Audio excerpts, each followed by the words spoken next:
என் பேர் பயணமால் கருணாநிதி. நாங்கள் வந்து வெஸ்டீஜ்லேருந்து அக்ரி பொருள் வந்து கொடுத்துருக்குறோம் சாருக்கு. சார்கிட்ட கேட்கலாம், கரும்பு கொடுத்துருக்குறோம்.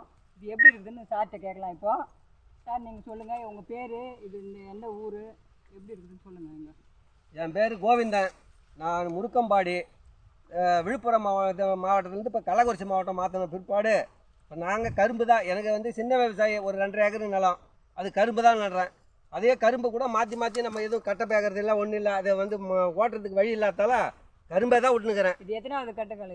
இது வந்து 7வது பரி. இந்த கரும்பு 7வது பரி. என்னடா இது போய் இன்னமும் இது மாதிரி வச்சுன்னுக்கிறேன்னு கேட்டாங்க. அப்புறம் இந்த சார் வந்து சொன்னார், சாமி சார், இதை மண் வளத்துக்கு நீங்கள் இந்த மருந்து விட்டிங்கன்னா நீ எரு போட்டதுக்கு சமமாயிடும், மண் வளமாயிடும் அப்படின்னு சொன்னார்.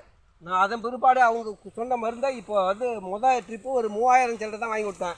2வது தீனி 2 ஏக்கருக்கு சேர்ந்து 7000 ரூபாய்க்கு வாங்கி போட்டேன். இது இப்போ 3வது 4000 சில்லரை வாங்கி விட்டுருக்கேன். இப்போ வந்து இது வந்து 9ஆம் மாதத்து கரும்பு. இன்னும் எனக்கு வெட்டுறதுக்கு 2 மாதம் 2.5 மாதம் இருக்குது. அதான் கரும்பு பாருங்கள், கனவு இடையிடையே வந்திருக்கு. கரும்பு நல்லா பெருவிட்டாக இருக்குது, பொறுக்காதவா எவ்வளோ வெயிட்டான கரும்பு பாருங்கள். அதனால தான் இந்த மருந்து நான் வாங்கி விட்டேன்.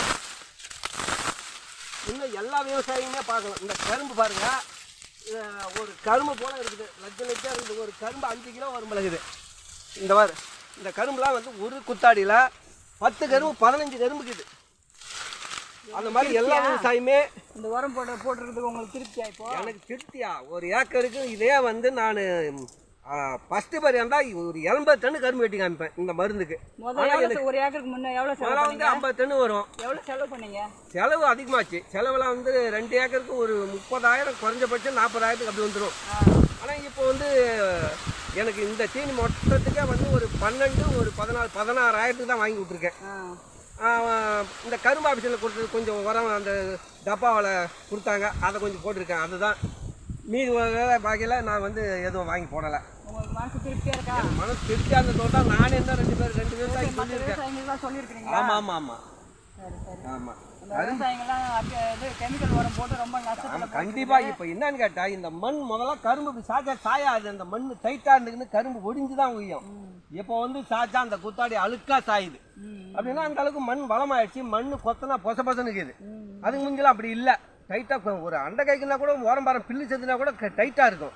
இப்போ நல்லா லூஸாக இருக்குது. நல்ல மண் சத்து எரிக்குதுன்னு அர்த்தம். பக்கத்தில் யாராவது இது போட்டிருந்தாங்களா? பக்கத்தில் எங்கள் ரெட்டியார் அம்மா ஒருத்தர் மஞ்சளான்ற அவங்க தான் போட்டாங்க. அவங்க தான் 1 பயிர் 2 பயிர் போட்டோன்னு சொன்னாங்க. அதை நான் நம்புறதே இல்லை. அதுக்கு பிற்பாடு தான் நீங்கள் ஒரு தடவை போட்டு பாருங்கள், போட்டு பார்த்துட்டு அப்புறம் சொல்லுன்னு அவங்க சொன்னாங்க. அதுக்கு பிற்பாடு தான் புரியாதமாக இந்த வருஷம் போட்டு பார்த்தேன். போட்ட